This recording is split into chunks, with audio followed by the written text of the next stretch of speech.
My name is Yasmin Simon. I am Vice Chair of the Dallas County Democratic Party. And what's not to like about Progress Texas?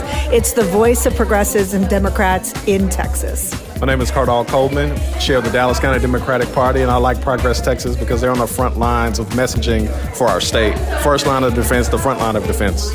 Change starts at the bottom of the tickets, right? So if you can elect the right school board, if you can elect the right city council, you will eventually get to elect the right congressperson, the right senator, the right governor, the right president, which we certainly do not have now. All politics are local. I believe last election cycle, 2023, everybody around the country learned the name Mayor Eric Johnson for his infamous stunt. And so if we want to avoid situations like that again, we need to know exactly who people are, what values they hold, and how they're going to support us on the issues that we care most about and that affect our day-to-day lives. Democrats should vote locally because, one, we want to maintain local control. This is a democratically held county by over 65%. And so our values are represented here on the state level, on the congressional level, and they are also represented on the local level. You see Councilmember Adam Bazadua, who was told that he is too progressive for Dallas. There's no such thing. We live in a city, in a state that wants these values that Progress Texas fights for and lives for. And so we want to make sure that we're getting out and supporting candidates who fight for us at the Horseshoe. So if you are able to vote, you're 18 above and you can vote, please make sure that you meet us early during the early vote process. That's through April 29th. And we'll be at the polls. We'll be poll greeting, so we'll be there to welcome you once you get there. Not only our friends in DFW, but all of that goes for all of us across Texas. Early voting is on now, and we are headed this Friday into the only weekend where you'll be able to vote early this time. Poll hours 7 a.m. to 7 p.m. daily through Tuesday, except for Sunday, when the polls will be open from noon to 6. GoVoteTexas.org for more. It's Friday, April 25th. 2025, and this is the Progress Texas Daily Dispatch. Rapid response on the breaking news stories Texas progressives need to know. I'm Chris Mosier. Whiskey's for drinking and water's for fighting, as the saying goes, and none of the stuff that we fight over in Texas day after day after day is really going to matter once we run out of water. No water, no Texas. Forrest Wilder at Texas Monthly went on CBS News Texas to talk about his new piece on the current state of Texas water. The TLDR there is it's dire and dwindling. And the future of Texas water, short version there, is it's looking expensive and anything but certain. Wilder says state water officials say at present Texans use about 17 million acre feet of water every year. And they predict we're going to need 7 million more acre feet just to keep up with annual demand by 2070. Almost double the current demand on a vital resource that's dropping at the moment. All kinds of ideas on how to tackle this huge and existential problem, ranging from delivery statewide via a water grid that you might compare to our power grid, which in Texas isn't the most reassuring of metaphors. Supply is a whole other issue, buying water from other states who need that water too, of course. Seawater desalination, which is difficult, expensive, and environmentally questionable. As goes our water, so goes our future. And under current management, that's a scary equation indeed. Between unpopular private school vouchers in Texas and daily crazy from D.C. under Donald Trump, there's certainly a chance for a change in that management next year. Chris Tomlinson at the Houston Chronicle writes on how even Trump voters are experiencing buyer's remorse as their dear leader delivers the opposite of what Republican voters usually expect when they win. Layoffs and higher taxes and slow economic growth, disruptions to Social Security due to DOGE cuts. So far, those are the fruits of that victory for the MAGA types just a handful of months in. And that's just the start. DOGE cuts to the National Institutes of Health will cost Texas $856 million and almost 3,700 jobs. San Antonio listeners, to be sure and note that Elon Musk's Department of Government Efficiency has already cost your city's economy $375 million. That's San Antonio alone. The question becomes, will MAGA types and us progressive types, faced with a lot of the same damage coming from Trump, but in bitter disagreement about just about every issue there is, be able to look past those significant differences and set things right? Seems a long shot to me, but the alternative is the potential end of the American experiment itself. Tomlinson remains cautiously hopeful here. He says, quote, America is living in the Trump show. The president is creating compelling, self-promoting drama with real-world consequences. Americans are coming together to offer an alternative, making the future even more uncertain, unquote. And good read from the Houston Chronicle in the show notes. As we've said, Elon Musk is playing the old "I'm quitting so you can't fire me" card back in D.C., saying he needs to get back to his businesses, which, of course, oh joy, means Musk will be spending more time here in Texas. He's destroyed his personal brand with at least half of the country, along with that of Tesla.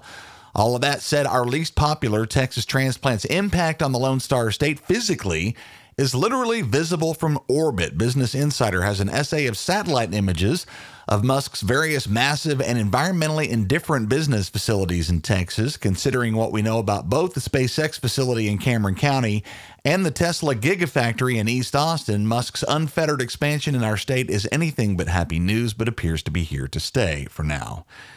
Roughly halfway through the 89th legislature, bill after bill demonstrates the complete lack of concern on the part of the entrenched Republican regime for the people of Texas in favor of protecting business and the billionaire class. We're learning from News 4 in San Antonio about a bill just passed by the Texas Senate, SB 39, which aims to limit the evidence that juries can consider in cases concerning highway accidents involving large trucks, in a state considered the deadliest in which to drive in the entire country already, twice as many car crash deaths as the next state down the list. This bill from Republican Senator Brian Birdwell of North Central Texas would prevent juries considering those cases from hearing about the truck driver's past traffic violations, intoxication at the time of the crash, or authorization to drive until after the company that driver was working for at the time is deemed liable, which of course makes that call a harder lift for plaintiffs and trucking companies less likely to carefully screen and monitor their drivers to begin with. San Antonio Senator Roland Gutierrez voted against SB 39, asking, quote,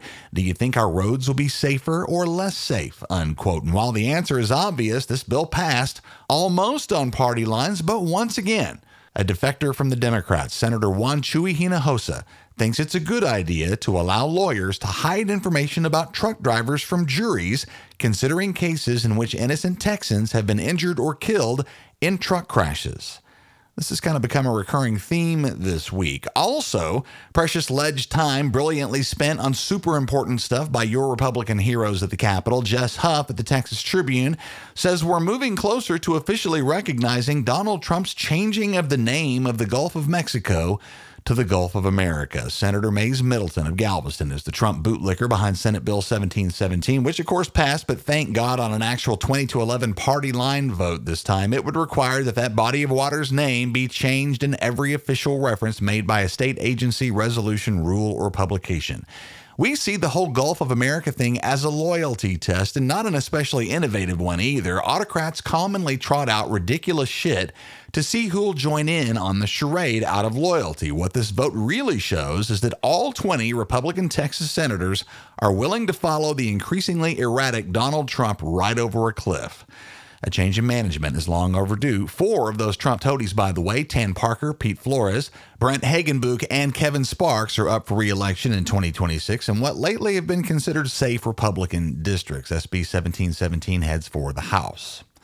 Not only is voting essential, as we mentioned at the top, but voting is fun, and progressive Texans should be voting in every election, every time. Early voting, again, is underway now. In the May 3rd election, most county websites will have a sample ballot you should check out before you head for the polls. Lots more on voting in Texas at our online resource, govotexas.org. Again, early voting continues through this weekend. This is the only weekend you can vote early. Poll time 7 a.m. to 7 p.m., except on Sunday when they'll be open noon to 6. Early voting continues through Tuesday, April 29th, and Election Day is Saturday, May 3rd. San Antonio and Austin friends, Progress Texas is proud to welcome San Antonio Mayor Ron Nirenberg as our guest for a live podcast taping at our Party for Progress on Tuesday, May the 6th, and you're invited. We look forward to a long overdue visit to the Alamo City. Again, mark that date, Tuesday, May 6th, live pod taping with Mayor Ron Nirenberg and good fun with you in San Antonio. See the show notes and get your tickets right now. Thanks to Austin Kaplan and the Kaplan Law Firm, Nicolette Ardiente, Shannon Hernseer, Will Judy, Tracy Miller, Jeremy Nelson, Julianne Reeves, Holly Taylor, and more for their generous support of our San Antonio Party for Progress. Our mission at Progress Texas is to counter the conservative disinformation machine, but they far outmatch us in funding. Oil and tech billionaires and religious right-wing activist groups spend a lot of money keeping their audiences in the dark. If you come to appreciate the light we shine on important political news in Texas on a regular, ongoing basis, please know that our regular, everyday listeners form a key component of our funding. If that's you, we could use your support as a monthly contributor, and no amount is too small. Go to progresstexas.org/donate. Thanks to Lauren Pasick, Krista Varney, and Heather Hernandez-Gencho, all of whom have joined the team lately. We appreciate all of you very, very much. That's the Progress Texas Daily Dispatch for this Friday, April 25th, 2025. Links to all these original stories can be found in our show notes. Progress Texas is a nonprofit rapid response media organization promoting progressive messages and actions. While campaigns come and go, we're the permanent home for progressive media and action in the Lone Star State. I'm Chris Mosier. Thanks so much for listening. Have a great weekend. We'll see you again on Monday.